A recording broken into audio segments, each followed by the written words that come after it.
আসসালামু আলাইকুম। গতকালকে ঘুম থেকে ওঠার পর যখন ব্রাশ করতে যাই তখন আমার মুখ হঠাৎ বাঁকা হয়ে যায়। আসলে এই রোগটির নাম হচ্ছে বেলস পালসি। আজকে এই বেলস পালসি থেরাপি যাওয়ার জন্য আমি বাংলাদেশ পুলিশের কেন্দ্রীয় হাসপাতালে রাজারবাগ আসি। তো একজন আমাকে থেরাপি দিয়ে দিচ্ছে। এর আগে আমি ডাক্তার দেখাই, একজন মেডিসিন বিশেষজ্ঞ ও একজন নিউরোলজিস্ট। আসলে তারাদের পরামর্শে আমি এখানে ভর্তি হয়ে থেরাপি দিচ্ছি। তো এই বিষয়টি নিয়ে আমি আমার ফেসবুকে একটি পোস্ট করেছিলাম। তো দেশ এবং প্রবাস থেকে অনেকেই আমার শুভাকাঙ্ক্ষী এবং প্রিয়জন যারা আছেন, যারা অনেক দিন ধরে আমাকে জানেন, শুনেন, বুঝেন, তারা আমার সুস্থতার কামনা করেছেন।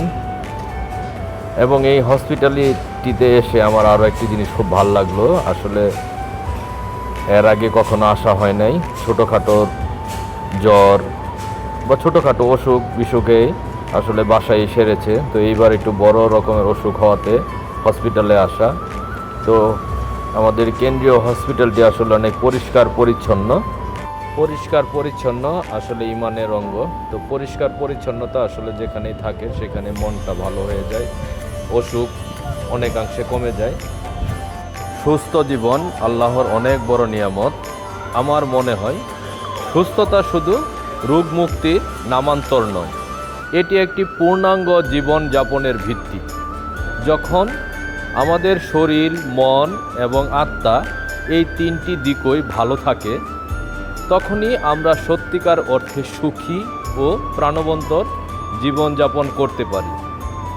আসুন আমরা সবাই মিলে নিজেদের যত্ন নিই এবং একটি সুস্থ ও সুন্দর জীবন গড়ে তুলি। যারা আমার এই ভিডিওটি এতক্ষণ দেখলেন, আমার জন্য দোয়া করবেন। এবং আমি দেখেছি আমার কমেন্টের নিচে অনেকে সেই সুদূর মক্কা থেকে আমার জন্য দোয়া করতেছেন। আসলে জানি না আল্লাহ আমাকে আপনাদের কতটুকু ভালোবাসার তৌফিক দিয়েছে। আল্লাহর কাছে আপনাদের সকলের সুস্থ জীবন কামনা করে আজকের মতো বিদায় নিচ্ছি। আমি ঈশা রহমানের বাপ। আল্লাহ হাফেজ।